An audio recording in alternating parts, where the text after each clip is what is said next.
አንተ እኮ ገና አለ አፈር አለበስ። አንተ እኮ ገና አለ ብዙ አራክ። አንተ እኮ ብዙ ድል አለ። የእግዚአብሔርን ቃል ትሰማለህ። ሙታን የእግዚአብሔርን ቃል የሚሰሙበት ጊዜ ይመጣ እንደተባለው ብዙ ጊዜ አትጠብቅም። ዛሬ ድል አለ፣ የመነሳት ድል አለ፣ ጣፋጭ የመሆን ድል አለ፣ ሕይወት የማግኘት ድል አለ። ሞት እንኳን ይሄን ያህል እግዚአብሔር ለጥቅም ካደረገው አንተንና እኔንማ እግዚአብሔር እንዴት አይቀየረ? እግዚአብሔር እንዴት ለጥቅም አያደርግ?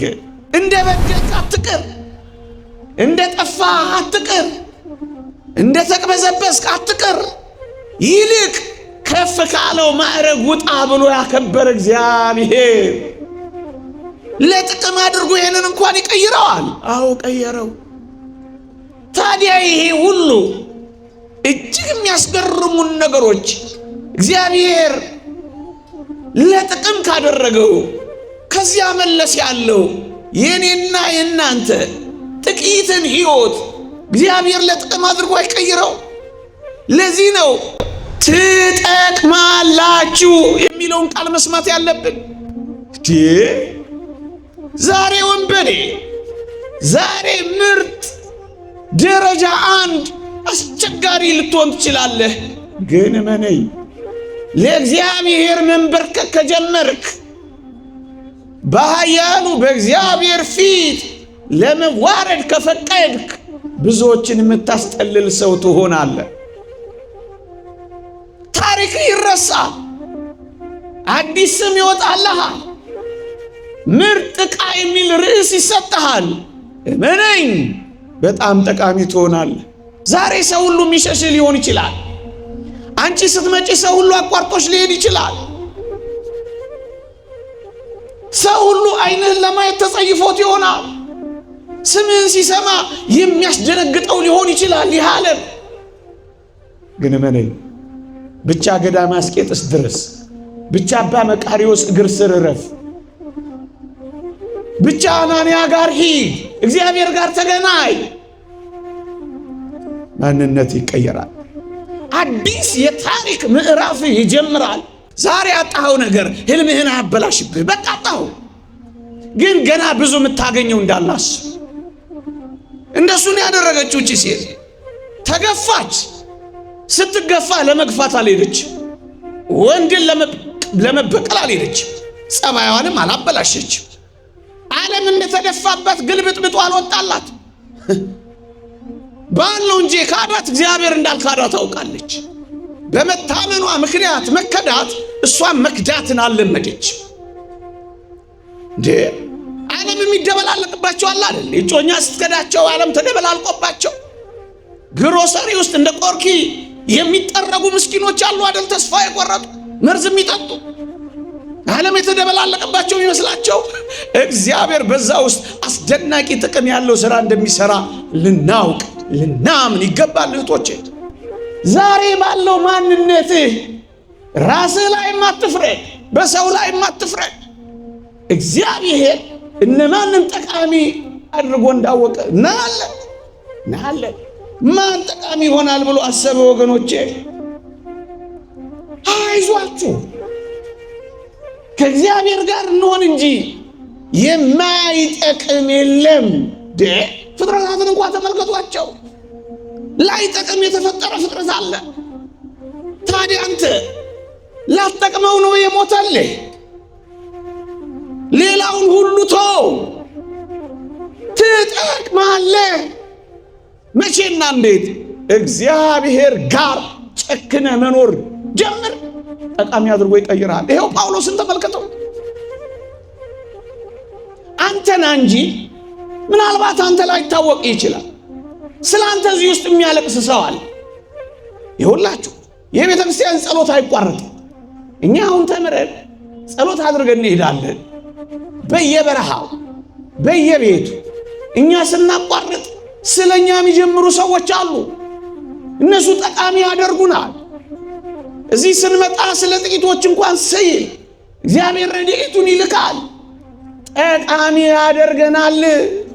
ጠቃሚ ያደርገናል። ወገኖቼ ለጊዜው ስታዩ የማይጠቅሙ የሚመስሉ ሰዎች በመካከላችን አሉ። ግን የበለጠ የሚጠቅሙ እነሱ ናቸው። ስሙን ተሸከም እንጂ ትጠቅማለህ ነው የምልህ። ስሙን ስንቅና ትጥቅ አድርገው እንጂ በፊትህ ያለውን ተራራ ትንዳለህ ነው የምልህ። ውሸት አይደለም። ይሄው አድርገውታል። የተባረረው ሰው ነው በኋላ አባራሪ ሆነው። ሂድ ከዚህ የተባለው ሰው ነው ሂድ ከዚህ የተባሉ እስራኤልን መታደግ የቻለው። ትጠቅማለህ። ለምንድን ነው ራስን የምትንቀው? እንደማትጠቅም መቁጠር የጀመርከው? አትጠቅሚም ስትባይ እውነትም አልጠቅምም ብለሽ ለምንድን ነው ዕውቅና የሰጠሽው ለዚህ ዓለም? ትጠቅማለህ፣ ትጠቅማለህ፣ ትጠቅማለህ፣ ትጠቅማለህ። ለምን እንደ መስቀሉ የተቀበርክ አትሆን? የትኛውንም ቦታ ጠቃሚ አድርገህ ደግሞ መቀየር ትችላለህ። የትኛውንም ቦታ፣ የትኛውንም ህይወትና የትኛውንም አኗኗር ጠቃሚ አድርገህ የምትቀይረው አንተ። የሚጠቅም የጽሞና ጊዜ፣ የሚጠቅም የጸሎት ጊዜ፣ የሚጠቅም የተጋድሎ ጊዜ፣ የሚጠቅም ቅዱሳት መጻሕፍትን ማንበቢያ ጊዜ፣ የሚጠቅም የማስቀደሻ ጊዜ፣ የሚጠቅም ገዳምን የመጎብኛ ጊዜ፣ የሚጠቅም መዝሙራትን የመዘመሪያ ጊዜ፣ የሚጠቅም የአገልግሎት ጊዜ አታደርገውም? ይህን የምድረ በዳ ዘመን ምን ያደርግልሃል? ፑል ቤት ምን ያደርግልሃል? ግሮሰሪ ቤት ምን ያደርግልሃል? ካፌ ለካፌ ምድረ በዳህን አታመሰግንበትም? የምስጋና ምንጭ አታደርገውም? ጠቃሚ አድርጋ አትቀይረው? ላጠቅም ከሚጥልህ እንዲጠቅምህ አድርገህ ለምን አትጥላትም? ከብዙ ዘመን በኋላ ልጠቅም ትችላለህ። ምናልባት ከ20 ዓመት በኋላ እህቴ ሆይ ዛሬ ስላልጠቀምሽ ነገ አትጠቅሚም ማለት አይደለም ወዳጄ። ዛሬ የማትጠቅም ልትሆን ትችላለህ፣ ነገ ግን አትጠቅምም ማለት አይደለም። ከ10 ዓመት በኋላ የምትጠቅም መሆኑን ምን ታውቃለህ? ከ20 ዓመት በኋላ ጠቃሚ ያደርጋል። እግዚአብሔር ሲሰራ ድረስ ትንሽ ጊዜ ሊወስድበት ይችላል። አንተ ልብህ ያንተም ቢባይነት እንጂ እግዚአብሔር ግን እየሰራህ ያቆያል። እግዚአብሔር አሁን እየሰራ መሆኑን በምን ታውቃለህ? ለምንድን ነው አልጠቅምም ብለህ ቢራ ውስጥ፣ ሱስ ውስጥ፣ መረን የወጣ ዝሙት ውስጥ፣ ስርቆት ውስጥ ለምን ትገባለህ? አሁን አትጠቅምም ማለት ነገ አትጠቅምም ማለት አይደል። ከ17 ዓመት በኋላ ማርቆስም ሰላምታ ያቀርብላችኋል። ምርጥ ከሆነ ከብዙ ዘመን በኋላ የሚጠቅሙ ሰዎች አሉ። ከብዙ ዘመን በኋላ ወርቅ የሚሆኑ ሰዎች አሉ። ጣፋጭ የሚሆኑ እንደ ወይን ሲቀመጡ የሚጣፍጡ አሉ። ሲከርሙ በጣም የሚያስጎመዡ አሉ። ና ዝም ብለህ ቤተ እግዚአብሔር ዛሬም አልጠቅምም ነገር መቼ ምትጠቅም አድርጎ እንደሚቀይርህ አንተ አታውቅ። ለበሽተኛው ሐኪሙ እንጂ የሚያውቅለት በሽተኛው ራሱ መቼ አውቆ ያውቃል? ወገኖቼ ትጠቅማለህ መቼ ያላውቅም ቀኑናል። ግን እግዚአብሔር ጋር መጥቶ ሳይጠቅም ይቀር የለም። ዘምሩበት፣ ተቀኙለት፣ አመስግኑት፣ አክብሩት። ይመልሳችኋል እግዚአብሔር። እመነኝ፣ ዛሬ ደካማ ትሆናለህ። የእግዚአብሔር እጆች ከነኩ በኋላ የእግዚአብሔር ጣቶች ከሰሩ በኋላ ግን እንደ አጥንት ትበረታለህ። ዛሬ እንደ አፈር የተበተንክ ልትሆን ትችላለህ። የመጣ የሄደው የሚረግጥህ መናኛ ልትሆን ትችላለህ። እግዚአብሔር እጆች ላይ ካረፍክ ግን ማን ይረግጥሃል? መሬት ላይ አትበተንም። እንደ ሰው የምትቆም ነው የምትሆነው። የተበተነው አፈር እኮ ነው የቆመው ወዳጄ። ዛሬ በአንዳንድ ምናምንቴ ሕይወት ውስጥ ተጥለ ሊሆን ይችላል።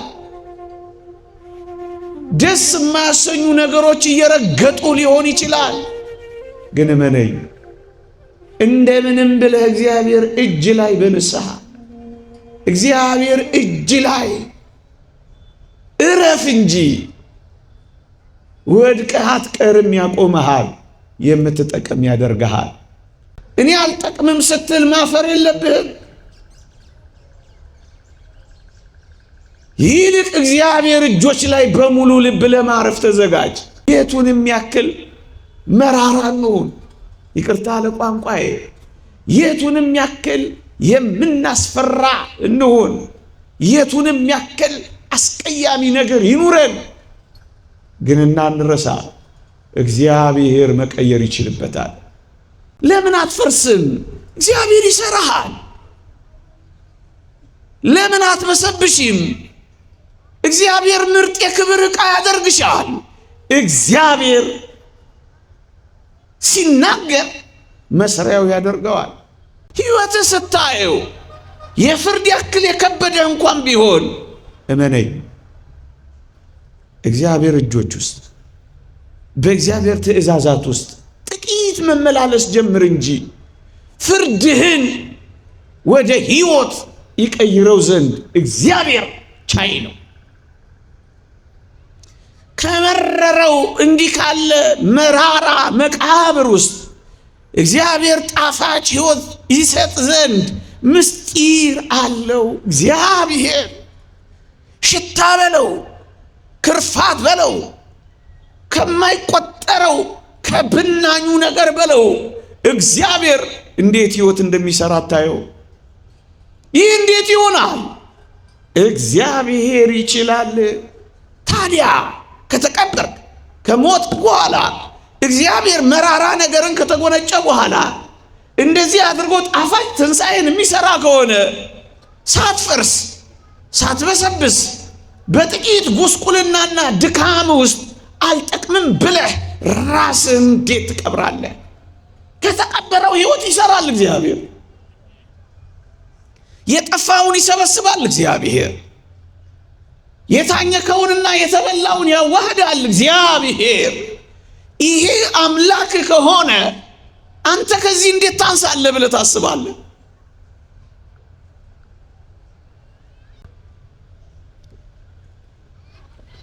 አፈርንም ሞትንም የአዳምን በደል እንኳን ሳይቀር እግዚአብሔር እንዴት ለጥቅም አድርጎ እንደቀየረው ካወቅ የኔና የናንተ መናኛ ሕይወት እንኳን እንዴት ለጥቅም አደረገውም። እግዚአብሔር እንዴት የሚጠቅም አደርገው። ደጁ ተመላልሰን እጆቻችንን ዘርግተን በጥቂት ድካም ውስጥ እንኳን ቢሆን እሱን እየተማጸን እመኑኝ ጠቃሚ አድርጎ ይቀይረናል። እግዚአብሔር ጋር መጥቶ ጠቃሚ ሳይሆን ይወጣ የለም። ውሃ ነው የሚጠቅም ጸበል ሆኖ ወጥቷል። አፈር ነው የሚጠቅም እመት ሆኖ ወጥቷል። ማኑ ታዲያ ሳይጠቅም የቀረ? ሁሉም ጠቃሚ ከነበረ የተወደድክ ኦርቶዶክሳዊ ሆይ በእግዚአብሔር እጆች ላይ ረፍ። ጠቃሚ አድርጎ ይቀይራል እግዚአብሔር። ዛሬ እንደ ሰናፍጭ ለምን ቅንጣት አንሆንም? እዚህ ግቡ ማንባል ለምን አንሆንም? በአይን እንኳን ማንታይ እውቅና የማይሰጠን ሪኮግኒሽን የሌለን ለምን አንሆንም? እመኑኝ ብዙዎችን የምናስጠልል ልንሆን እንችላለን። ዛሬ ባለ ማንነት ተስፋ እንዳትቆርጥ ነው ይሄን የምነግርህ።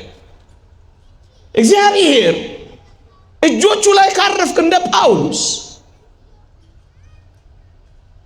ወይም እንደዚያ እንደ ጥቁሩ ሙሴ እመነኝ አንተ ምርጥ ዕቃው አድርጎ መቀየር ይችላል። በጣም ምርጥ ዕቃው ልዩ አድርጎ ይወለውላል እግዚአብሔር። ልዩ አድርጎ ይሰራል እግዚአብሔር። ብዙዎች የሚጠለሉብህ፣ ብዙዎች የሚረኩብህ፣ ብዙዎች የሚጽናኑብህ፣ ብዙዎች እረፍት የሚያገኙብህ፣ ውሃ የሚቀዱብህ እንደ አባ ሙሴ ትሆናለህ። እንደሱን የሆኑት የሚጠቅሙ ዕቃ አደረጋቸው። ማን ይገምት ነበር ወዳጆቼ? ማን ይገምት ነበር? የማይገመቱ ሰዎችን አያችኋቸው ወገኖቼ? የምታዩቸው ሁሉ የማይጠቅሙ እንዳይመስሏችሁ። አንድ ቀን እግዚአብሔር ጋር መጥተው ለዘላለም የሚጠቅሙ ሆነው ይቀየራሉ። ታዲያ በማን ላይ ልንቀልድ እንችላለን? ፑል ቤት ያሉት ነገ መጥተው ምን እንደሚያደርጉ ምን እናውቃለን? ወገኖቼ እኛ እዚህ ያለን ብዙዎች ስለዚህች ቤተክርስቲያን ከደጅ መጥተው ይሞቱላታል። ማን ነው የማይጠቅም ተብሎ የሚቆጠረው? እኛ እኮ አናውቅም። እግዚአብሔር እንዴት አድርጎ ምርጥ እንደሚያደርግ እኛ አናውቅም። እግዚአብሔር እንዴት እንደሚሰራ እኛ አናውቅም። እዚህ ቁጭ ብለው ከሚሰሙት ውስጥ የትኞቹ በረሃ እንደሚወድቁ አናውቅም። እንሰማለን እኮ ምንም የማይታወቁ የነበሩ ሰዎች በጣም የሚጠቅሙ በረሃኞች እኮ ሆነዋል። ወገኖቼ የምናውቃቸው ያስታውሳለሁ። ሰንበት ትምህርት ቤት የማይመጡ ጉባኤ የማይሳተፉ ጭራሽ የማናውቃቸው ሰዎች ደስ ከማያሰኝ ቦታ ወጥተው በረሃ ውስጥ መኖር የጀመሩ እህቶች እናውቃለን እኮ። አትሮኖስ ላይ ከቆምነው በላይ እንዴ ለበዓል ስለ አንዲቷ ስሰማ ለበዓል ዋዜማ 9 ሰዓት ለጸሎት የቆመች ሌሊቱን አንግታው ዶፍም ጎርፍም እላይዋ ላይ ሲወርድ ያለ መጠለል አምላኳን በእንባ አመስግናው ሌሊቱን ቆማ አድራ ጠዋቱን በዓል አክብራ ከሰዓቱን አስቀድሳ ፀሐይ ግንባሯን መቷት እንደገና ተመልሶ ጀርባዋን አጥቅቷት እንደገና ሲመለስ 4 ሰዓት ሲሆናት ቁጭ የምትል እህት ግን እቺ ምን ነበረች? ምንም ሆነው ጀምረው ብዙ የሆኑ አሉ። ስለ ቅድስት ሀቢላ ነው ሂባላ ስለምትባል አዎ አሰማችሁም? ስለዚህ ሴት ወገኖቼ ቀን ቀን በጣም ደክሟት መናገር እንኳን አቅቷት ስራ መስራታችን አንዱን ጥግ ተደግፋ መነኮሳት ሲሰሩ ታያለች። እና እቺ ሴት በዚያ ገዳም ውስጥ እንደሷ የተጠላ ሴት የለም፣ እንደሷ የተነቀፈ ሰው የለም። ሰነፍ ይሏታል፣ ደካማ ይሏታል፣ እማጠቅሚ ይሏታል። ማንም ከሰው አይቆጥራትም። የነቀፋ ሁሉ እናት ናት እሷ፣ ትችት ሁሉ የሚጎርፍባት። ግን ማንም አያውቃትም። ለካ ሌሊት ባስደናቂ እንባና በሚገርም ስግደት ውስጥ ትኖር ነበር። ለካ ገዳሙ የተጠበቀው ሰነፍ በሚሏት በዚህ ሴት አስደናቂ ተጋድሎ ነበር። ወገኖች እዚህ ውስጥ ማን ምን መሆኑን እኮ አታውቁ። ነገ ምን አይነት እህት እንደምትሆኝ ማን ያውቃል?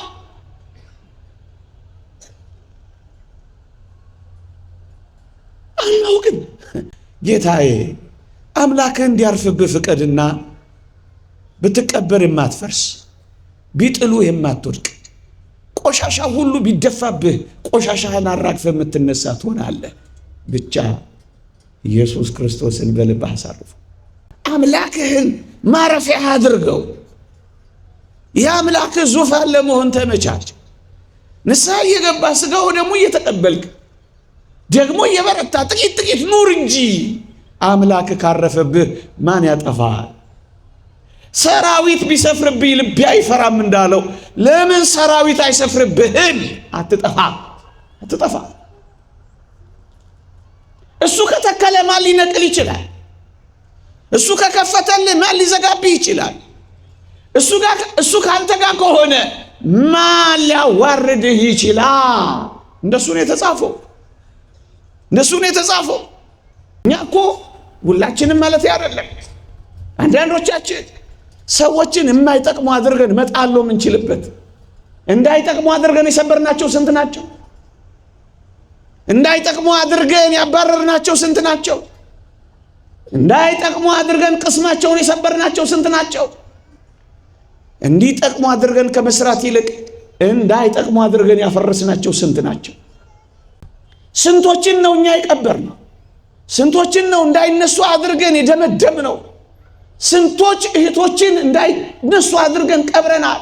ስንት ወንድሞችን አጥቅተናል። የሚጠቅም አድርጎ መስራት ተስኖናል። አንዳንዴ ለምን እንደ ቅድስት እሌኒ የተጣልክ ለምን አትሆንም? ተስፋ አትቁረጥ። አንድ ቀን ትጠቅማለህ። በ80 ዓመቷ ልታርፍ በ79 ዓመቷ እኮ ነው መስቀሉን ያገኘችው። ጊዜ ባክኗል፣ እድሜ ሄዷል።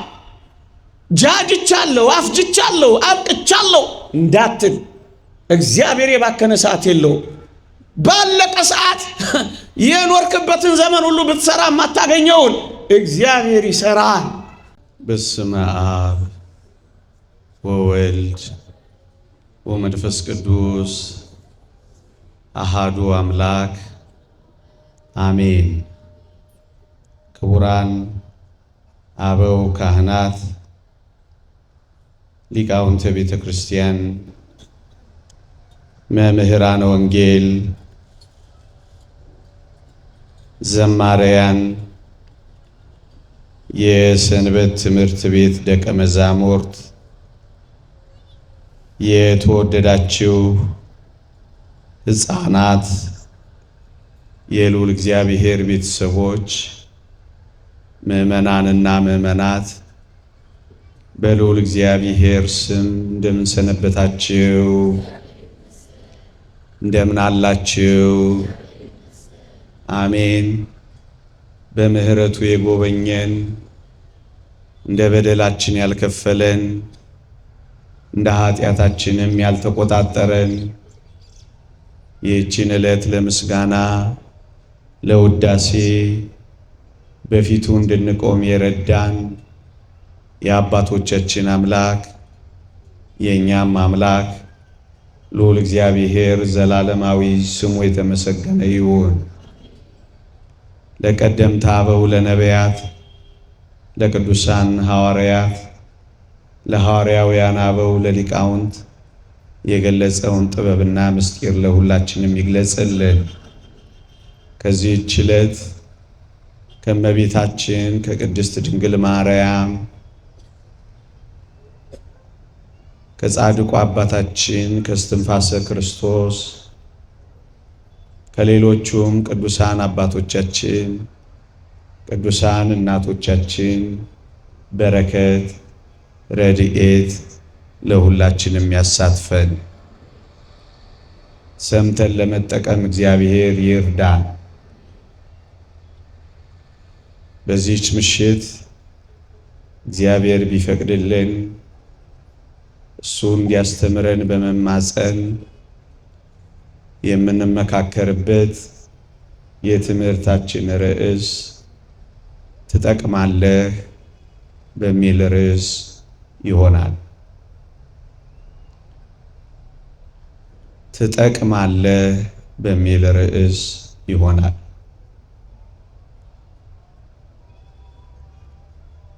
የእግዚአብሔር እጅ ውስጥ ገብቶ እግዚአብሔር ጋር ተጠግቶ እግዚአብሔርን ፈልጎ እግዚአብሔርን መጠጊያ አድርጎ ከእግዚአብሔር ጋር ለመሆን ቆርጦ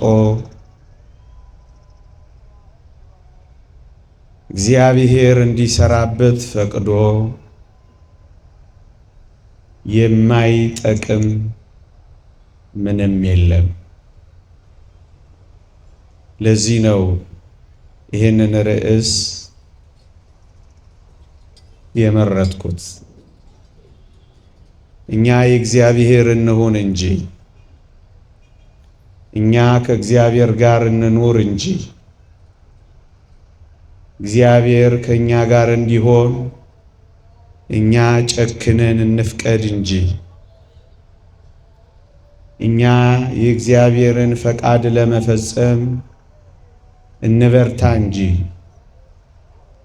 እኛ እግዚአብሔር የማይፈቅደውን ለመተው እንጨክን እንጂ እንጠቅማለን። አንዳንድ ጊዜ ብዙዎቻችን ራሳችንን እንደማንጠቅም አድርገን መቁጠር እንጀምራለን። በስጋዊም በመንፈሳዊም ኑሯችን ያሰብነው ነገር አልሆን ሲለን ከርመን በቃ እኔ አልጠቅምም ብለን እንደመድማለን። የማንጠቅም ሰዎች እንደሆነ አድርገን መቁጠር እንጀምራለን። ግን ወገኖቼ እንጠቅማለን ብለን መመካከር የሚያሻን ይመስለኛል። ብዙዎች አንጠቅምም ብለን ስለምናስብ የማይጠቅም ቦታ፣ በማይጠቅም ማንነት፣ በማይጠቅም ሕይወት ውስጥ እንገባለን። ግድ የለም ኦርቶዶክሳውያን፣ ቅድም እንዳልኳችሁ ከእግዚአብሔር ጋር እንሆን እንጂ ኃይለኛውን እግዚአብሔር እንጠጋ እንጂ ራሳችንን በእግዚአብሔር እጆች ላይ እናሳርፍ እንጂ እመኑኝ፣ ማንም እንሆን ማን እንጠቅማለን። በዕድሜ ያረጀን፣ በሽበት የባጀን፣ በጉልበት የደከም፣ በሐሳብ የባከን ለምን ምናምንቴ እንኳን አንሆንም? ግድ የላችሁም። እግዚአብሔር ማንንም ምንንም ጠቃሚ አድርጎ መቀየር ይችልበታል። ጥቂት ነጥቦችን ላስታውሳችሁ ይሄን እውነታ እንድንረዳ። ታስታውሳላችሁ? አፈር ምን ይጠቅማል ብላችሁ ታስቡ ነበር? እኔና እናንተ የተፈጠርንበት አፈር እግዚአብሔር እጅ ከመግባቱ በፊትና እግዚአብሔር እጅ ላይ ካረፈ በኋላ ልዩነቱን አስተውላችሁ አታውቁ? በእግዚአብሔር እጆች ሳይዳሰስ በፊት አፈር ምን ይጠቅም ነበር? አፈር ምን ይሰራበት ነበር? አፈር ምን ጠንካራ ነገር ያወጣ ነበር? አፈርንስ እንደዚህ ይሆናል ብሎ ማን ያስተዋለው ሰው ነበር? ወገኖቼ እግዚአብሔር እጆች ውስጥ ገባ አፈር። እኔና እናንተን የመሰለ እጅግ ውብ ፍጥረት እግዚአብሔር እጅ ውስጥ ተሰራ። የማይጠቅም የነበረው አፈር እንዴት ጠቃሚ ሆኖ እንደተቀየረ ተመልከቱ። ደካማው አፈር በረታ። እዚህ ግባ ማይባለው አፈር ውብ አድርጎ ሰው የሚገኝበት ምንጭ ሆነ። ወገኖቼ ለዚህ ነው እንኳን እኔና እናንተ ስጋውን ይቆረሰልን፣ እንኳን እኔና እናንተ ደሙን ያፈሰሰልን፣ እንኳን እኔና እናንተ በስጋውና በደሙ የተዋሃደ፣ እንኳን እኔና እናንተ ራሱን ሰጥቶ የከፈለልን የምድር አፈር እንኳን ሳይቀር እግዚአብሔር እጆች ውስጥ ጠቃሚ ሆኖ ነበር። ወገኖቼ ወዳጆቼ ለምን ዛሬ እንደ አፈር ምንም የማንቆጠር ልንሆን ለምን አንችልም? አፈርን ማን ያስታውሰዋል? የረገጣችሁትን አፈር ትዝ ይላችኋል? ለምን ከሰው ትዝታ አትጠፋ? ለምን ከሰው ሕሊና አትርቅም? ለምን ቁም ነገር የማይሰራብህ እንደሆን ለምን አይሰማህም? የኔና የናንተ ስድብ እንኳን አፈር አይደል እንዴ? ለምን የስድብ ያክል የተጣላልሆንም? ወገኖቼ አፈር እግዚአብሔር እጆች ውስጥ እንደዚህ አይነት ተስፋ ከነበረው የተወደዳችሁ ክርስቲያኖች እኔና እናንተ ሕይወታችን በፈቃዳችን በእግዚአብሔር እጆች ውስጥ ካሳረፍን ምን አይነት ውብ አድርጎ እንደገና ሊሰራን ይችል ይሆን? የተወደዳችሁ ክርስቲያኖች ነፍሳችን አሁን ካለችበት የበለጠ ውብ ትሆናለች። ማንነታችን ከደካምነት ብርቱ ይሆናል። ወገኖቼ አፈር ጠንካራ የነበረውን አጥንት ያስገኛል ብላችሁ ታስባላችሁ? ዛሬ ልፍስፍሶች፣ ዛሬ ደካሞች፣ ዛሬ ጉልበት የሌለን መናኞች እንደሆነ ሊሰማን ይችላል። ግድ የላችሁም። ይሄ ጠንካራ አጥንት የተገኘው ከአፈር መሆኑን ግን አትርሱት ወገኖቼ። ወደ እግዚአብሔር እጆች ላይ ና። በእግዚአብሔር እጆች ላይ ለመሰራት ፍቀድ። የእግዚአብሔር እጆች እንዲያበጃጁህ ራስህን በእጆቹ ላይ አሳርፍ። እመነኝ፣ ዛሬ ደካማ ትሆናለህ። የእግዚአብሔር እጆች ከነኩ በኋላ፣ የእግዚአብሔር ጣቶች ከሰሩ በኋላ ግን እንደ አጥንት ትበረታለህ። ዛሬ እንደ አፈር የተበተንክ ልትሆን ትችላለህ። የመጣ የሄደው የሚረግጥህ መናኛ ልትሆን ትችላለህ። እግዚአብሔር እጆች ላይ ካረፍክ ግን ማን ይረግጥሃል?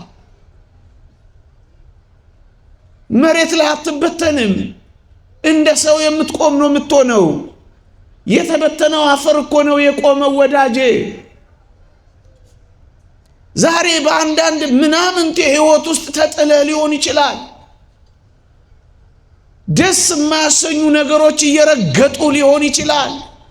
ግን እመነኝ፣ እንደምንም ብለህ እግዚአብሔር እጅ ላይ በንስሐ እግዚአብሔር እጅ ላይ እረፍ እንጂ ወድቀህ አትቀርም። ያቆመሃል፣ የምትጠቀም ያደርግሃል። ወገኖቼ ከአፈር እኮ ነው የኔና የእናንተ ሰውነት። ያጠኑ ሰዎች እንደሚናገሩት ከ6 በላይ ፋብሪካዎች አሉ ይላሉ በኔና በእናንተ ሰውነት ውስጥ። የነርቭስ ሲስተም፣ የኤሌክትሪክ ሲስተም፣ የውሃ ደም ቅዳ ደም መልስ ሲስተም። አጥኚዎች ሲናገሩ እንደ ፋብሪካ ይሆናሉ እኮ ነው የሚሉት። የእግዚአብሔር እጆች ሲነካኩ፣ የእግዚአብሔር እጆች እንዲሰሩ ከፈቀድ፣ ድቃቂው አፈር ይሄን ያህል ምስጢር አለው ወገኖቼ። ለምንድን ነው የማንጠቅም እንደሆነ የምትቆጥሩት? ይሄ አፈር በእግዚአብሔር እጆች ውስጥ እንዲህ የሚጠቅም ከነበር እኔና እናንተ እኮ ከአፈር በላይ ሆነናል። ታስበው ዘንድ ሰው ምንድን ነው? ትጎበኘው ዘንድ ሰው ምንድን ነው የተባለው? ፍጥረትን ሁሉ ያስደነቅን እኮ ነን ሰው። ታዲያ አፈር እንደዚህ የሚጠቅም ከሆነ እኔ አልጠቅምም ስትል ማፈር የለብህም። ይልቅ እግዚአብሔር እጆች ላይ በሙሉ ልብ ለማረፍ ተዘጋጅ። አውግስጢኖስ እንዳለው ነፍሳችን ካንተ በቀር በሌላ የምታርፍበት የለም እንዳለው፣ ሌላ ላይ ካረፍክ አትጠቅምም። ሱስ ውስጥ ካረፍክ አትጠቅምም። እግዚአብሔር እጆች ላይ ካረፍክ ግን ጠቃሚ። ለምን አፈር አትሆንም? እንግዲህ የመጨረሻው ከአፈር ያነሰ ምን አለ? አይሸጥም፣ ዝም ብሎ ይደፋል። ለምን ዋጋ የሌለህ ምናምንቴ እንኳን የምትቆጠር ለምን አትሆንም? እግዚአብሔር ጠቃሚ ሊያደርግህ ይችላል። አፈር እንኳን እንዴት ተስፋችን ነው ወገኖች። አፈርን ብቻ አይደለም ምዕመናን፣ እንደው ከጥጉ ልነሳ ብዬ እጅግ መራር የሆነውን ነገር እንኳን ላንሳላችሁ ወገኖቼ። ሞት ይጠቅማል ብላችሁ አስባችሁ ታውቃላችሁ? እግዚአብሔር በሰው ልጆች ላይ ሞትን ትሞታላችሁ ብሎ የፈረደው ሞት እንኳን ማን ጠቃሚ ነው ብሎ ያስበዋል ወገኔ? እንደዚህ አስባችሁ ታውቃላችሁ? እግዚአብሔር ሞትን እንኳን ሳይቀር የሚጠቅም አድርጎ ይቀይረዋል ብለህ ታስባለህ? ፍርድህን ለሕይወት አድርጎ ይቀይረዋል። ሞት እንኳን ሳይቀር የእግዚአብሔር ጭካኔ ነው ብለህ ትገምታለህ? ንጉሥ አጋግ እንደተናገረው ሞት እንዴት መሪር ነው እንዳለው መራር የሚባለው ይሄ ሞት ጣፋጭ የሚባል ሕይወት እንዳለው ታውቃለህ? ለምን ዛሬ መራራ ለምን አትሆንም? እንዳትረሳ እግዚአብሔር ከመራራ ውስጥ የጣፈጠ ማውጣት ይችልበታል። እግዚአብሔር ነዋ። በሞት ውስጥ ሕይወት የሰጠው እግዚአብሔር ነው። በመራራ ውስጥ ጣፋጭ ትንሣኤን የሰራው እግዚአብሔር ነው። ለምን የሞት ያክል የመረረ ማንነት እንኳን ለምን አይኖረንም? ብቻ እግዚአብሔር ከተናገረ ለጥቅም አድርጎ ስለሚቀይረው መራራ እንኳን ብትሆን ጣፋጭ ያደርጋል። ከእንግዲህ ኑኃሚን አትበሉኝ ማራ በሉኝ ያለችውን ሴት መራራ በሉኝ ያለችውን ሴት ያከብራል እግዚአብሔር። ሞት እንኳን የማይጠቅም ነው ብለን የምናስበው ለዚህ ነው ቅዱስ ጳውሎስ ለእኔ ሕይወት ክርስቶስ ሞትም ጥቅም ነው ያለው። ለዚህ ነው ወዳጄ ሞት እንኳን ቢሆን ለጥቅም ካደረገው ምናልባት እንደ ሰው አረዳድ ሞት እጅግ አስቀያሚ ነው ተብሎ የሚታሰመውን ሞት ውብ ጠቃሚ አድርጎ ከቀየረው የቱንም ያክል መራራ እንሁን፣ ይቅርታ ለቋንቋዬ፣ የቱንም ያክል የምናስፈራ እንሁን፣ የቱንም ያክል አስቀያሚ ነገር ይኑረን፣ ግን እናንረሳ እግዚአብሔር መቀየር ይችልበታል። የተወደዳችሁ ክርስቲያኖች ጥቂት ነገር እስኪ ላስታውሳችሁ። እግዚአብሔር ሞትን ትሞታላችሁ አለንና በሞት በኩል ሕይወትን እንደሰጠን ላስታውሳችሁ። የእግዚአብሔር ቃል እንዲህ ይላል፣ ካልሞትክ ሕያው አትሆንም ይላል። ካልሞትክ አትነሳም ይላል። ሞትን የሕይወታችን መንገድ፣ ሞትን የመነሳታችን ጉዳይ አደረገዋ።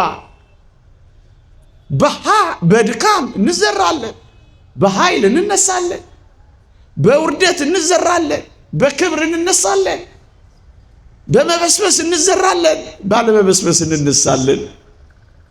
ሞትን እንኳን ሳይቀር የመነሻ መንገድ አድርጎ ለጥቅም አደረገው። ለዚህ ነው ሞትም ጥቅም ነውና ያለው ቅዱስ ጳውሎስ። ሞት እንኳን ወዳጆቼ ይሄ ምናልባት በእኔና በእናንተ እጅግ የመጨረሻ መራራ የምንለው አስቀያሚ የምንለው ሞት እንኳን ሳይቀር እግዚአብሔር የሚጠቅመን አደረገው። እመኑኝ፣ የሚጠቅመን አደረገው። አንዲት ሸክላ ሰሪ ገሏ ቢሰነጠቅ ወይም ቢሸረፍባት ስትለስነው ወይም ስትጠግነው አይደለም የምትኖረው። አፍርሳ አበስብሳ አብኩታ ሌላ ጌጠኛና ያሸበረቀ ዕቃ ነው የምትሰራው። በሞት በኩል እንድንፈርስ፣ በሞት በኩል እንድንበሰብስ፣ በሞት በኩል እንድንዘራ እግዚአብሔር ለምን አደረገ ካላችሁኝ፣ በሞት በኩል ይሰራናል። እግዚአብሔር የእሱን ሰውነት እንድንመስል እያብለጨለጭን እንድንወጣ እግዚአብሔር መፍረሳችን፣ መበስበሳችንን፣ መሞታችንን እንኳን ሳይቀር አዲስ ሆነን ለመሰራት አበቃ። ለምን የሞት ያክል እንደዚህ አንሆንም ወገኖቼ? እግዚአብሔር ለጥቅም እንደሚያደርገው አታውቁ? ለምን አትፈርስም? እግዚአብሔር ይሰራሃል። ለምን አትበሰብሽም? እግዚአብሔር ምርጥ የክብር ዕቃ ያደርግሻል። እግዚአብሔር ሲናገር መስሪያው ያደርገዋል። አንድ ሊቅ እንደተናገረው አሁን የምንሞተው የሚበልጠውን ትንሣኤ ለማግኘት ነው አለ። ክርስቲያኖች ሞትን የሚበልጠውን ትንሣኤ የመጨበጫ መንገድ አደረገው። እንግዲያው ሞት እኮ ሲሰማ ፍርድ ነው። ፍርዱን ግን ለሕይወት አድርጎ ጠቃሚ አድርጎ ቀየረው እግዚአብሔር። ሕይወት ስታየው የፍርድ ያክል የከበደ እንኳን ቢሆን እመነኝ እግዚአብሔር እጆች ውስጥ በእግዚአብሔር ትእዛዛት ውስጥ ጥቂት መመላለስ ጀምር እንጂ ፍርድህን ወደ ሕይወት ይቀይረው ዘንድ እግዚአብሔር ቻይ ነው። ከመረረው እንዲህ ካለ መራራ መቃብር ውስጥ እግዚአብሔር ጣፋጭ ሕይወት ይሰጥ ዘንድ ምስጢር አለው። እግዚአብሔር ሽታ በለው ክርፋት በለው ከማይቆጠረው ከብናኙ ነገር በለው እግዚአብሔር እንዴት ሕይወት እንደሚሰራ ታየው። ይህ እንዴት ይሆናል? እግዚአብሔር ይችላል። ታዲያ ከተቀበርክ ከሞት በኋላ እግዚአብሔር መራራ ነገርን ከተጎነጨ በኋላ እንደዚህ አድርጎ ጣፋጭ ትንሣኤን የሚሰራ ከሆነ ሳትፈርስ ሳትበሰብስ በጥቂት ጉስቁልናና ድካም ውስጥ አልጠቅምም ብለህ ራስን እንዴት ትቀብራለህ? ከተቀበረው ሕይወት ይሰራል እግዚአብሔር። የጠፋውን ይሰበስባል እግዚአብሔር። የታኘከውንና የተበላውን ያዋህዳል እግዚአብሔር። ይሄ አምላክ ከሆነ አንተ ከዚህ እንዴት ታንሳለህ ብለህ ታስባለህ? አንተ እኮ ገና አለ አፈር አለብስ። አንተ እኮ ገና አለ ብዙ አራክ። አንተ እኮ ብዙ ድል አለ። የእግዚአብሔርን ቃል ትሰማለህ። ሙታን የእግዚአብሔርን ቃል የሚሰሙበት ጊዜ ይመጣ እንደተባለው ብዙ ጊዜ አትጠብቅም። ዛሬ ድል አለ፣ የመነሳት ድል አለ፣ ጣፋጭ የመሆን ድል አለ፣ ሕይወት የማግኘት ድል አለ። ሞት እንኳን ይህን ያህል እግዚአብሔር ለጥቅም ካደረገው አንተንና እኔንማ እግዚአብሔር እንዴት አይቀየረ? እግዚአብሔር እንዴት ለጥቅም አያደርግ? ወዳጆቼ አንድ መምህራችን የተናገረው በጣም ትዝ ይለኛል። እውነት አስታውሰዋለሁ። በጆሮዬ ያቃጭላል። ምን ሲል እንደሰማው ታውቃላችሁ? እሰይ እሰይ እንኳን አዳም በደለ፣ እንኳን አዳም ኃጢአት ሰራ፣ እንኳን አዳም ወደቀ አለላችሁና ሁላችንንም አስደነገጠ። ምን ማለቱ ነው መምህር ግርማ ብለን ተጨነቀ። ጋሽ ግርማ ይባላል። የዛሬ ብዙ አሉ። ምን እንዳለ ታውቃላችሁ? እስከ ዛሬ በጆሮ ያቃጭላል። አዳም ባይበድል ኖሮ አለ የእግዚአብሔርን ለእኔ ያለውን ጥልቅ ፍቅር አላውቀውም ነበር አለ። አዳም ባይበድል ኖሮ እግዚአብሔርን እንደፈራ ነው ብቻ እንኖር ነበር፣ እንዳከበር ነው።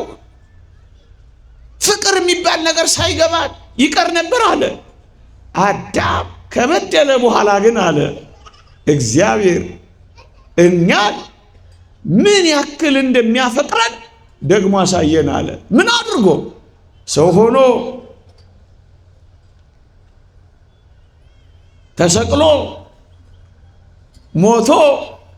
ታዲያ ይሄን ያህል እግዚአብሔር ያፈቅረኝ እንደነበር ያወቅኩት አዳም ሲበድል ጊዜ ነው አለና እጅግ ምጽአታዊ የሆነ ቃሉን እሰይ እንኳን አዳም በደለ አለ። ለእኔ የገባኝ አዳም በመበደሉ ምክንያት እኛ እግዚአብሔርን በጥልቀት አወቅ ነው። ሊነገር የማይችል ቃላት የማይገልጠው ፍቅሩን ተረዳ ነው።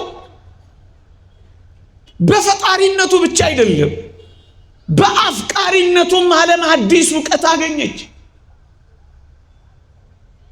ሰው ወዳጅነቱን ተረዳች። ያንን በደል እንኳን ሳይቀር እግዚአብሔር ለጥቅም አደረገው። ጠቃሚ ቀየረው፣ የሚጠቅም አድርጎ ለወጠው። የተወደዳችሁ ክርስቲያኖች ይህንን እንኳን ሳይቀር ከዛስ ለሚበልጥ ክብር ደግሞ አጎናጸፈው። ምን አድርጎ? ወገኖቼ እኛ አምላክ ብቻ መሆን ነበር የፈለግነው። እሱስ በእውነት ይህንን የኔና የናንተ የተዋረደውን ስጋችንን በዘባነ ኪሩብ አስቀመጠው። እንደ ተመኛችሁ አትቅሩ አለና የኔና የናንተን ይሄን ስጋ ራሱ ተዋሃደው። እኔና እናንተን ደግሞ ቀድሞ ከነበረን ክብር ወደማናውቀው ክብር አደረሰ። ቅዱስ ጎርጎርዮስ ዘኑሲስ እንደተናገረው ካልደረስንበት ወደማናውቀው ክብር አመጣን። አሁን የሰው ልጅ ክብር ምን ይሆን? ስንደርስበት ነው የምናውቀው ወገኖቼ። አያችሁ፣ የቀደመውን የአዳምን በደል ፍቅሩን ብቻ አይደለም አሁን የማናውቀው ደግሞም አጥንተን ያልደረስነውን ስንኖርበት ብቻ የምናውቀውን አስደናቂውን ክብር ወራሾች አደረገን። ስንደርስበት ነው የምናውቀው። መጻሕፍት እጅግም አልገለጡትም። ዓይን ያላየው ጆሮ ያልሰማው በሰው ልብ ያልታሰበው ብቻ ብለው አልፈውታል። ይሄንን በደል እንደምን አድርጎ ለክብር አድርጎ ቀየረው? ወዳጄ ይህ እግዚአብሔር አያስደንቅህም? መውደቃችንን እንኳን ለክብራችን መነሻ ያደረገው እግዚአብሔር ምን አይነት አምላክ ነው? እንደ በደልክ አትቅር፣ እንደ ጠፋህ አትቅር፣ እንደ ተቅበዘበዝክ አትቅር፣ ይልቅ ከፍ ካለው ማዕረግ ውጣ ብሎ ያከበረ እግዚአብሔር ለጥቅም አድርጎ ይሄንን እንኳን ይቀይረዋል። ቀየረው። ታዲያ ይሄ ሁሉ እጅግ የሚያስገርሙን ነገሮች እግዚአብሔር ለጥቅም ካደረገው ከዚያ መለስ ያለው የኔና የናንተ ጥቂትን ሕይወት እግዚአብሔር ለጥቅም አድርጎ አይቀይረው። ለዚህ ነው ትጠቅማላችሁ የሚለውን ቃል መስማት ያለብን። አፈርንም ሞትንም የአዳምን በደል እንኳን ሳይቀር እግዚአብሔር እንዴት ለጥቅም አድርጎ እንደቀየረው ካወቅ የኔና የናንተ መናኛ ሕይወት እንኳን እንዴት ለጥቅም አደረገው። እግዚአብሔር እንዴት የሚጠቅም አደርገው። ደጁ ተመላልሰን እጆቻችንን ዘርግተን በጥቂት ድካም ውስጥ እንኳን ቢሆን እሱን እየተማጸን እመኑኝ ጠቃሚ አድርጎ ይቀይረናል። እግዚአብሔር ጋር መጥቶ ጠቃሚ ሳይሆን ይወጣ የለም። ውሃ ነው የሚጠቅም ጸበል ሆኖ ወጥቷል። አፈር ነው የሚጠቅም እመት ሆኖ ወጥቷል። ማኑ ታዲያ ሳይጠቅም የቀረ? ሁሉም ጠቃሚ ከነበረ የተወደድክ ኦርቶዶክሳዊ ሆይ በእግዚአብሔር እጆች ላይ ረፍ። ጠቃሚ አድርጎ ይቀይራል እግዚአብሔር። ወዳጆቼ ያቺን ትንሿን ሰናፍጭ ተመልከቷል። በዛ በማቴዎስ ወንጌል ምዕራፍ 13 ላይ ያለች በጣም ደቃቅ በአይን እንኳን በደንብ ማትሞላ ሰናፍጭ ትልቅ ጥላ ሆና እንዴት እንዳስጠለለች ታግሰ ተመልከታት። ሰናፍጭ እኮ ናት ከፈረሰች ከበሰበሰች በኋላ ትልቅ ዛፍ የሆነችው ብዙዎችን ያስጠለለችው። ወገኖቼ ዛሬ እንደ ሰናፍጭ ለምን ቅንጣት አንሆንም? እዚህ ግቡ ማንባል ለምን አንሆንም? በአይን እንኳን ማንታይ እውቅና የማይሰጠን ሪኮግኒሽን የሌለን ለምን አንሆንም? እመኑኝ ብዙዎችን የምናስጠልል ልንሆን እንችላለን። ብዙዎች የሆኑት እንደዚህ ነው። አሁን ወዳጆቼ ጳውሎስን ሳውል የተባለው ጳውሎስ ማን ጠቃሚ ይሆናል ብላችሁ ታስቡ ነበር? የቤተ ክርስቲያን አሳዳጅ ስለ ቤተ ክርስቲያን ተሳዳጅ ይሆናል ብላችሁ ትገምቱ ነበር? የክርስቲያኖች አሳሪ መጨረሻ ላይ ታሳሪ ይሆናል ብላችሁ ታስቡ ነበር? የክርስቲያኖች ወጋሪ መጨረሻ ላይ የሚወገር ይሆናል ብላችሁ ታስቡ ነበር? ደረጃ አንድ ምርጥ የተባለው ይሄ ጳውሎስ ዲዮናስዮስን የሚያክል ፈላስፋ በሱ ጥላ ስር እንደ ሰናፍጭ ያስጠልላል ብላችሁ ታስቡ ነበር? እንደ ሰናፍጭ የነበረው ጳውሎስ አደገ፣ ዛፍ ሆነ፣ እንደ ሰናፍጭ ማስጠለል ጀመረ። ማንን አስጠለለ? ዲዮናስዮስን አስጠለለ ይላሉ አባቶቻችን። ፈላስፋውን ማረከ። የግሪክ ሰዎች አሕዛብን አንበረከከ። ዛሬ ወንበዴ፣ ዛሬ ምርጥ ደረጃ አንድ አስቸጋሪ ልትሆን ትችላለህ። ግን እመነኝ፣ ለእግዚአብሔር መንበርከክ ከጀመርክ በኃያሉ በእግዚአብሔር ፊት ለመዋረድ ከፈቀድክ ብዙዎችን የምታስጠልል ሰው ትሆናለህ። ታሪክ ይረሳል፣ አዲስ ስም ይወጣልሃል፣ ምርጥ ዕቃ የሚል ርዕስ ይሰጥሃል። እመነኝ፣ በጣም ጠቃሚ ትሆናለህ። ጋንጃ መቺው ወንበዴው ሰው እንደ ሰናፍጭ የሆነው ሙሴ ጸሊም ማን ጠቃሚ ይሆናል ብሎ አሰበው? ወዳጄ ወንበዴ ነበረ፣ ሌባ የነበረ እኮ ነው።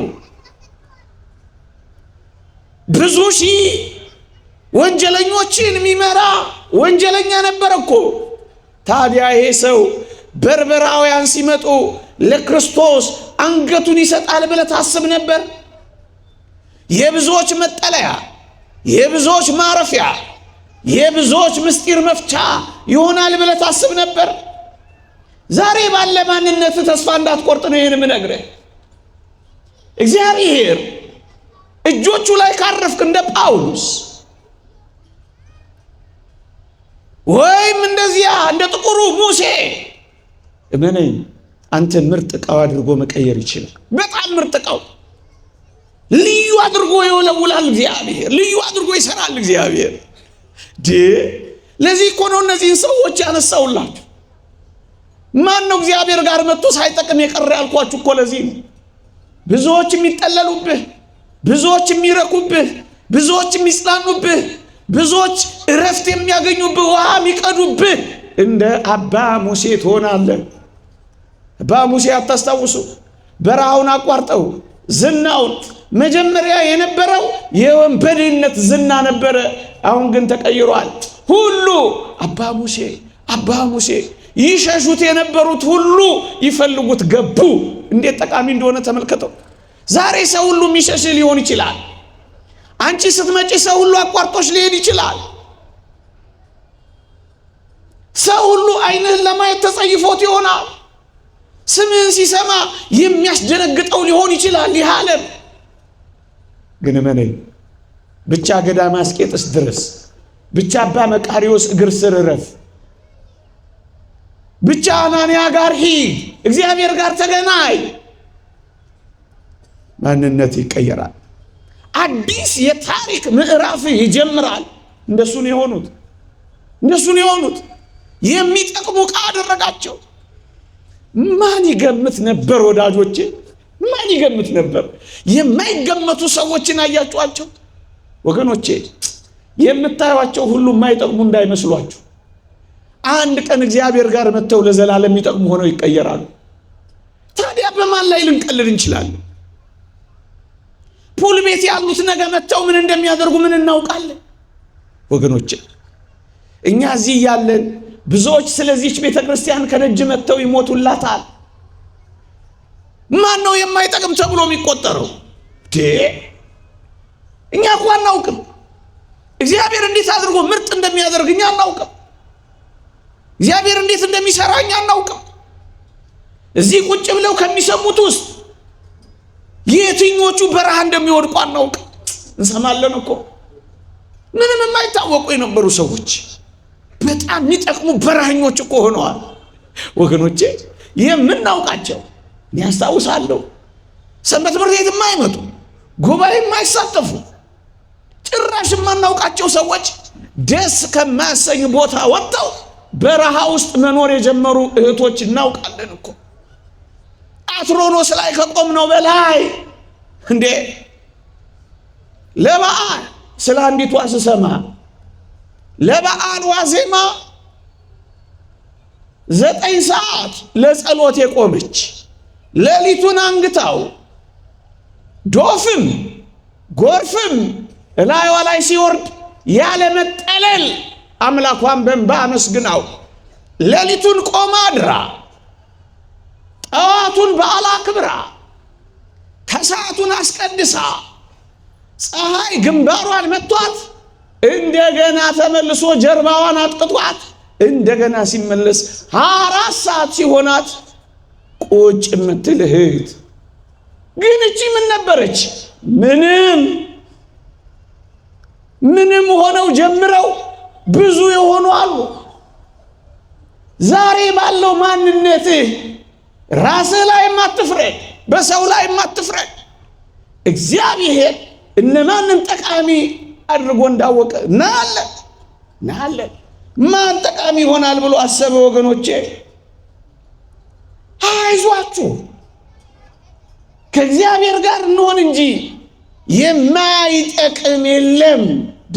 ፍጥረታትን እንኳን ተመልከቷቸው፣ ላይጠቅም የተፈጠረ ፍጥረት አለ። ታዲያ አንተ ላትጠቅመው ነው የሞተልህ? ሌላውን ሁሉ ተው፣ ትጠቅማለህ። መቼና እንዴት? እግዚአብሔር ጋር ጨክነ መኖር ጀምር፣ ጠቃሚ አድርጎ ይቀይራል። ይሄው ጳውሎስን ተመልከተው። አንተና እንጂ ምናልባት አንተ ላይ ታወቅ ይችላል።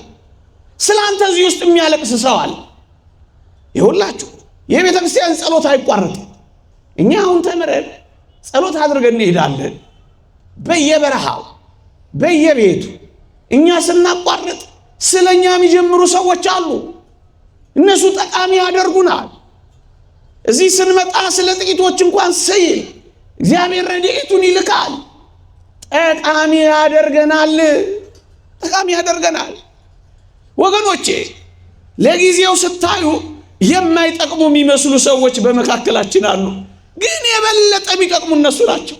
ስለ ቅድስት ሀቢላ ነው ሂባላ ስለምትባል አልሰማችሁም? ስለዚህ ሴት ወገኖቼ ቀን በጣም ደክሟት መናገር እንኳን አቅቷት ስራ መስራታችን አንዱን ጥግ ተደግፋ መነኮሳት ሲሰሩ ታያለች።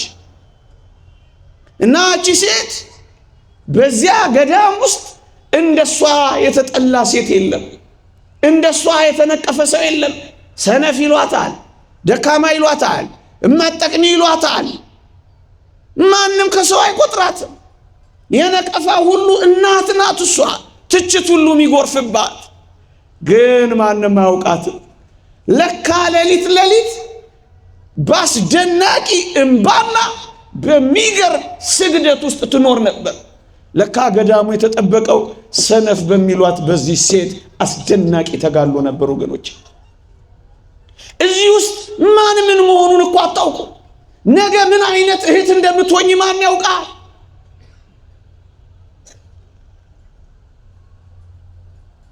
አናውቅም። ፓትርያርክ ሽኖዳ ስለዚህ ሴት ሲጽፉ እዚያ መኃልየ ሶሎሞን ነፍሴ ወደደች የሚለው መጽሐፋቸው ላይ እቺን ሴት አንስተዋታል። ጥቁር ነኝ ነገር ግን ውብ ነኝ ለሚለው አስደናቂ ስብከታቸው እቺን ሴት ምሳሌ አንስተዋታል። ጥቁር ናት፣ የተነቀፈች ናት። ጥቁር ናት፣ የማትጠቅም ትመስላለች። ጥቁር ናት፣ ትችትና ነቀፋን ተቀብላለች። ጥቁር ናት፣ ሰነፍ እየተባለች ውርጅብኝ ይወርድባታል። ግን እንደዚች አይነት ነፍስ እጅግ በጣም ውብ ነች አሉ። ጠቃሚ ያደርጋታል እግዚአብሔር ለገዳሙ። ወገኖች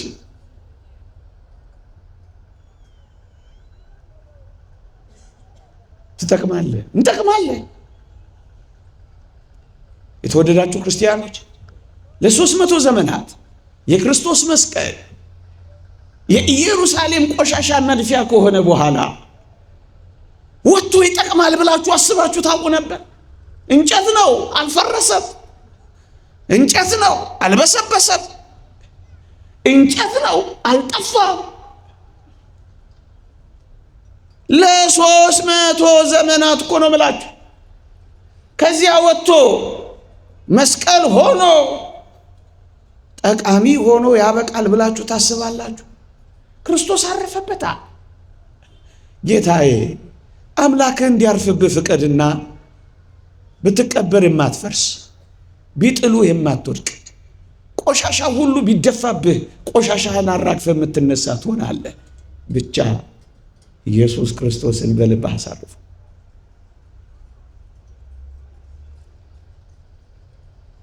አንጸባራቂ ሆኖ ወጣ። ተዋርዶ የተጣለው ከብሮ ወጣ። ተንቆ የነበረው ገኖ ወጣ። ለምን? የክርስቶስ ሆኗላ።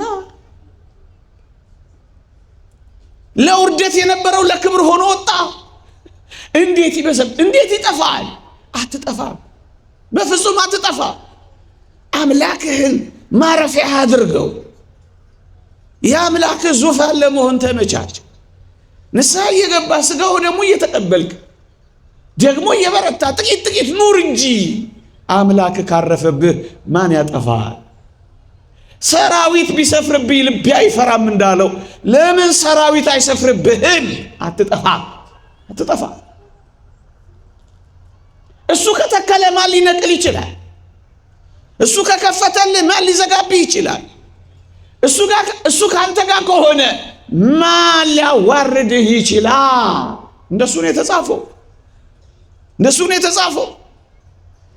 ከእግዚአብሔር ጋር የሆነው ታናሽ ዳዊት ማን ይጠቅማል ብሎ አሰበ? ወዳጄ በሞቴ ወንድሞቹ እነ ኤልያብ እንኳን ምን እንዳሉት አልሰማህም?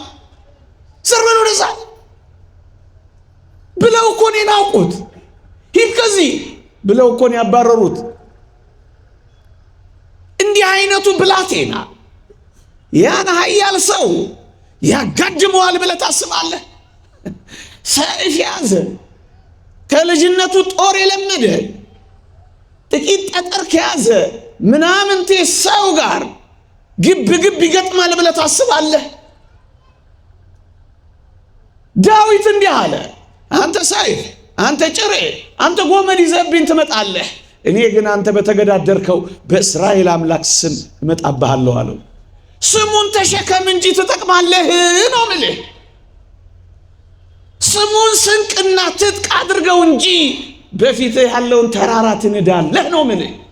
ውሸት አይደለም፣ ይኸው አድርገውታል። የተባረረው ሰው ነው በኋላ አባራሪ ሆነው። ሂድ ከዚህ የተባለው ሰው ነው ሂድ ከዚህ የተባሉ እስራኤልን መታደግ የቻለው። ትጠቅማለህ። ለምንድን ነው ራስህን የምትንቀው? እንደማትጠቅም መቁጠር የጀመርከው? አትጠቅሚም ስትባይ እውነትም አልጠቅምም ብለሽ ለምንድን ነው እውቅና የሰጠሽው ለዚህ ዓለም? ትጠቅማለህ፣ ትጠቅማለህ፣ ትጠቅማለህ፣ ትጠቅማለህ። ለምን እንደ መስቀሉ የተቀበርክ አትሆንም? የትኛውንም ቦታ ጠቃሚ አድርገህ ደግሞ መቀየር ትችላለህ። የትኛውንም ቦታ፣ የትኛውንም ህይወትና የትኛውንም አኗኗር ጠቃሚ አድርገህ የምትቀይረው አንተ። ዳዊትን ከነካሁት ካልቀረ ላስገባው ብዬ ነው። ሳኦል ዳዊትን ሲያሳድደው ታስታውሳላችሁ? በነዛ ምድረ በዳዎች አንድ ሊቅ እንደተናገረው ዳዊት ምድረ በዳውን ቅድስተ ቅዱሳን አድርጎ መዝሙር ይዘምርበት፣ ቅኔ ይቀኝበት፣ ማህሌት አደረገው ይላል። ምድረ በዳው ለዳዊት ጠቃሚ የምስጋና አውድማ ሆነ። ድህነትን ማመስገኛ፣ ስራ ማጣትን ለእግዚአብሔር መቀኛ። ምድረ በዳውን አብዛኞቹ የመዝሙረ ዳዊትን አንብቧቸው ግቡና በኤዶምያስ ምድረ በዳ የዳዊት መዝሙር ሲል ታገኙታላችሁ። በይሁዳ ምድረ በዳ የዳዊት መዝሙር ሲል ታገኙታላችሁ። ሲያንቋርር፣ ሲያለቅስ፣ ሲፈራ አይደለም ሲዘምር ታገኙታላችሁ። ዘምሩበት፣ ተቀኙለት፣ አመስግኑት፣ አክብሩት። ይመልሳችኋል እግዚአብሔር። እነዚህ ምድረ በዳዎች የምስጋና ምንጮች ያደረጋቸው ዳዊት የሚጠቅም አድርጎ ቀየረው። የሚጠቅም የጽሞና ጊዜ፣ የሚጠቅም የጸሎት ጊዜ፣ የሚጠቅም የተጋድሎ ጊዜ፣ የሚጠቅም ቅዱሳት መጻሕፍትን ማንበቢያ ጊዜ፣ የሚጠቅም የማስቀደሻ ጊዜ፣ የሚጠቅም ገዳምን የመጎብኛ ጊዜ፣ የሚጠቅም መዝሙራትን የመዘመሪያ ጊዜ፣ የሚጠቅም የአገልግሎት ጊዜ አታደርገውም? ይህን የምድረ በዳ ዘመን ምን ያደርግልሃል? ፑል ቤት ምን ያደርግልሃል? ግሮሰሪ ቤት ምን ያደርግልሃል? ካፌ ለካፌ ምድረ በዳህን አታመሰግንበትም? የምስጋና ምንጭ አታደርገውም? ጠቃሚ አድርጋ አትቀይረው? ላጠቅም ከሚጥልህ እንዲጠቅምህ አድርገህ ለምን አትጥላትም? ዳዊት እንደሱ ነው ያደረገው። ለክርስቲያን የማይጠቅም ቦታ የማይጠቅም ሌሊት የለም። ብቻ ክርስቲያን ይሁን እንጂ ይቀይረዋል፣ ይለውጠዋል፣ ይለውጠዋል። እንዴት ይደንቃል እግዚአብሔር! የቄሳር ቤት እንኳን የክርስቲያኖች መገኛ ይሆናል። በቄሳር ቤት ያሉ ክርስቲያኖች ሰላምታ ያቀርቡላችኋል ሲል አልሰማችሁትም? ቅዱስ ጳውሎስ የቄሳር ቤት የክርስቲያኖች መግደያ እኮ ነበር። እግዚአብሔር ግን በቄሳር ቤት ውስጥ ክርስትናን ያለመልም ነበር። ወገኖቼ የሚጠቅሙ ሰዎችን ያስገኝባቸው ነበር። ወገኖቼ የታል የሚጠቅሙ አድርገን የምንቀይራቸው ሰዎች አሉ። እንደ በርናባስ አይነት ሰዎች እኮ ነው የሚጠቅሙ ሰዎችን የሚያፈሩት። እኛ እኮ ሁላችንም ማለት አይደለም። አንዳንዶቻችን ሰዎችን የማይጠቅሙ አድርገን መጣሎ የምንችልበት፣ እንዳይጠቅሙ አድርገን የሰበርናቸው ስንት ናቸው? እንዳይጠቅሙ አድርገን ያባረርናቸው ስንት ናቸው? እንዳይጠቅሙ አድርገን ቅስማቸውን የሰበርናቸው ስንት ናቸው?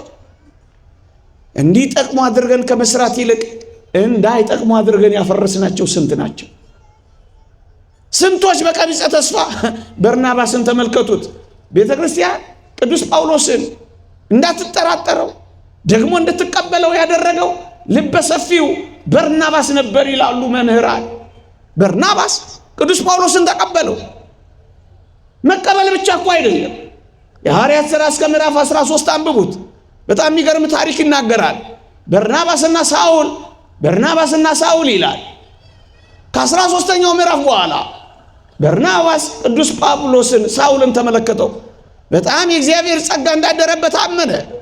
ስለዚህ ምን ይላል? አንብቡት። ከዛ በኋላ ሳውልና በርናባስ ብሎ ቀየረው። የመሪነቱን ቦታ ለጳውሎስ ለቀቀለት። የሚጠቅም አድርጎ አስቀመጠው። ስንቶችን ነው እኛ የቀበርነው? ስንቶችን ነው እንዳይነሱ አድርገን የደመደምነው? ስንቶች እህቶችን እንዳይነሱ አድርገን ቀብረናል። ስንት ወንድሞችን አጥቅተናል። የሚጠቅም አድርጎ መስራት ተስኖናል። አንዳንዴ ቅዱስ ማርቆስ ከ17 ዓመት በኋላ ቅዱስ ጳውሎስ የሮሜን መልእክት ሲዘጋ ማርቆስም ሰላምታ ያቀርብላችኋል ብሎ ማርቆስን የሚጠቅም ያደረገው ይላሉ መምህራን በርናባስ ነው ይላሉ። ከብዙ ዘመን በኋላ ልጠቅም ትችላለህ። ምናልባት ከ20 ዓመት በኋላ እህቴ ሆይ ዛሬ ስላልጠቀምሽ ነገ አትጠቅሚም ማለት አይደለም። ወዳጄ ዛሬ የማትጠቅም ልትሆን ትችላለህ፣ ነገ ግን አትጠቅምም ማለት አይደለም። ከ10 ዓመት በኋላ የምትጠቅም መሆኑ ምን ታውቃለህ? ከ20 ዓመት በኋላ ጠቃሚ ያደርጋል። እግዚአብሔር ሲሰራ ድረስ ትንሽ ጊዜ ሊወስድበት ይችላል። አንተ ልብህ ያንተም ቢባይነት እንጂ እግዚአብሔር ግን እየሰራህ ያቆያል። እግዚአብሔር አሁን እየሰራ መሆኑን በምን ታውቃለህ? ለምንድን ነው አልጠቅምም ብለህ ቢራ ውስጥ፣ ሱስ ውስጥ፣ መረን የወጣ ዝሙት ውስጥ፣ ስርቆት ውስጥ ለምን ትገባለህ? አሁን አትጠቅምም ማለት ነገ አትጠቅምም ማለት አይደል። ከ17 ዓመት በኋላ ማርቆስም ሰላምታ ያቀርብላችኋል። ምርጥ ከሆነ ከብዙ ዘመን በኋላ የሚጠቅሙ ሰዎች አሉ። ከብዙ ዘመን በኋላ ወርቅ የሚሆኑ ሰዎች አሉ። ጣፋጭ የሚሆኑ እንደ ወይን ሲቀመጡ የሚጣፍጡ አሉ፣ ሲከርሙ በጣም የሚያስጎመዡ አሉ። ና ዝም ብለህ ቤተ እግዚአብሔር ዛሬም አልጠቅምም ነገር መቼ ምትጠቅም አድርጎ እንደሚቀይርህ አንተ አታውቅ። ለበሽተኛው ሐኪሙ እንጂ የሚያውቅለት በሽተኛው ራሱ መቼ አውቆ ያውቃል? ወገኖቼ ትጠቅማለህ መቼ ያላውቅም ቀኑናል። ግን እግዚአብሔር ጋር መጥቶ ሳይጠቅም ይቀር የለም። ይሄው ተመልከቱ። ከ17 ዓመት በኋላ ቅድስት እሌኒን ትጠቅማለች ብላችሁ አስባችሁ ታውቁ ነበር? በጣም ምደንቀኝ ሴት ናት። እቺ ሴት ለትዳሯ የታመነች ግን ባሏ ያላመናት ስራሽ ያውጣሽ ብሎ የወረወራት ይህቺ ሴት አንድ ቀን ትጠቅማለች ብላችሁ አስባችሁ ታውቃላችሁ? ባህር ላይ ነው የተጣለችው። ለምን እንደ ቅድስት እሌኒ የተጣልክ ለምን አትሆንም? ተስፋ አትቁረጥ። አንድ ቀን ትጠቅማለህ። በ80 ዓመቷ ልታርፍ በ79 ዓመቷ እኮ ነው መስቀሉን ያገኘችው። ጊዜ ባክኗል፣ እድሜ ሄዷል፣ ጃጅቻለሁ፣ አፍጅቻለሁ፣ አብቅቻለሁ እንዳትል። እግዚአብሔር የባከነ ሰዓት የለው። ባለቀ ሰዓት የኖርክበትን ዘመን ሁሉ ብትሰራ የማታገኘውን እግዚአብሔር ይሰራል። ጠቃሚ ሆነች። ይኸው ተመልከቷት፣ እዩዋት። እኔ ስታመንለት ምን ነው እግዚአብሔር እንዲህ ጉድ አደረገኝ አላማችሁም። ባጣችሁም ነገር አልወተወተችሁም። ሁሉም ሊተዋት ቢችልም እግዚአብሔርን ሳትተው ግን ከረመች። እቺ ሴት ባጣችው ነገር እየተቆጨች ህልሟን አላበላሸችም። እቺ ሴት ዛሬ ያጣኸው ነገር ህልምህን አያበላሽብህ። በቃ አጣኸው፣ ግን ገና ብዙ የምታገኘው እንዳላስ እንደሱ ነው ያደረገችው። እቺ ሴት ተገፋች። ስትገፋ ለመግፋት አልሄደች፣ ወንድን ለመበቀል አልሄደች፣ ጸባይዋንም አላበላሸች። ዓለም እንደተደፋበት ግልብጥብጡ አልወጣላት። ባለው እንጂ ካዳት እግዚአብሔር እንዳልካዳ ታውቃለች። በመታመኗ ምክንያት መከዳት እሷን መክዳትን አልለመደች። እንዴ ዓለም የሚደበላለቅባቸው አለ አይደል? እጮኛ ስትከዳቸው ዓለም ተደበላልቆባቸው ግሮሰሪ ውስጥ እንደ ቆርኪ የሚጠረጉ ምስኪኖች አሉ አይደል? ተስፋ የቆረጡ መርዝ የሚጠጡ ዓለም የተደበላለቀባቸው ይመስላቸው እግዚአብሔር በዛ ውስጥ አስደናቂ ጥቅም ያለው ሥራ እንደሚሰራ ልናውቅ ልናምን ይገባል። እህቶቼ እሷ እንደዚህ ነው የሆነችው። እዩዋት፣ ስትከዳ ስትጣል ወደ በቀል አልሄደችም። አዲስ ጸባይ አላመጣችም።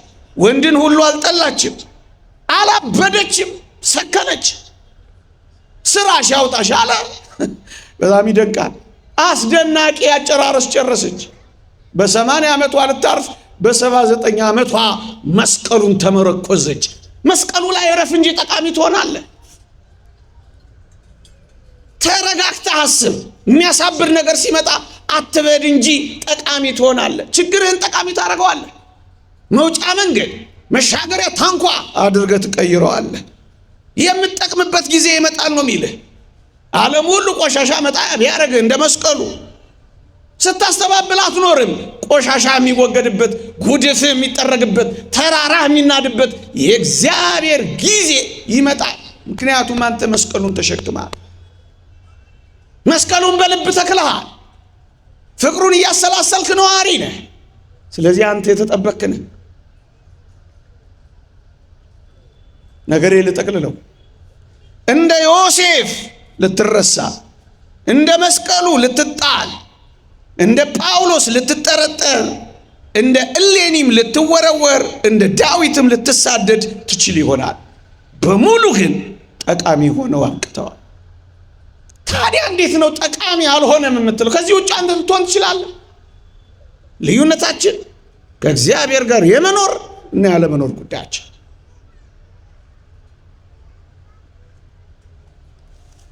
ወገኖቼ ምናልባት እኔ አሁን ይህን ሳወራ የምድራዊ ህይወታችን ወይም ምናምናችን ቢሆን እሰየው፣ ቢሳካልን ምን ችግር አለ? የእግዚአብሔር የሥጋው የምድሩ በረከት ቢገጥመን እሰየው። ዋናው ግን እሱ አይደለም። ምናልባት እዚህ ምድር ላይ እንደ ወዳጆች እቺን ብቻ ስሙ፣ ሌላውን ተውትና ምናልባት እዚህ ምድር ላይ ጠቃሚ ሆነን ባንጨርስ እንኳን ምናልባት እዚህ ምድር ላይ ተረስተን ተገፍተን ተወርውረን ታመን መከራ ተቀብለን ደህይተን እንደማንጠቅም ተወርውረን ቢሆን እንኳን አንድ ነገር ግን እንዳትረሱ፣ የምንጠቅምበት ቦታ አለ። የት? በሰማይ። እውነት አስብ። አልዓዛርን አስታውሻችሁ ልዝጋዋ። አልዓዛር በምድር ላይ ጠቃሚ ይሆናል ብሎ ማን ያስብ ነበር ወገኖች?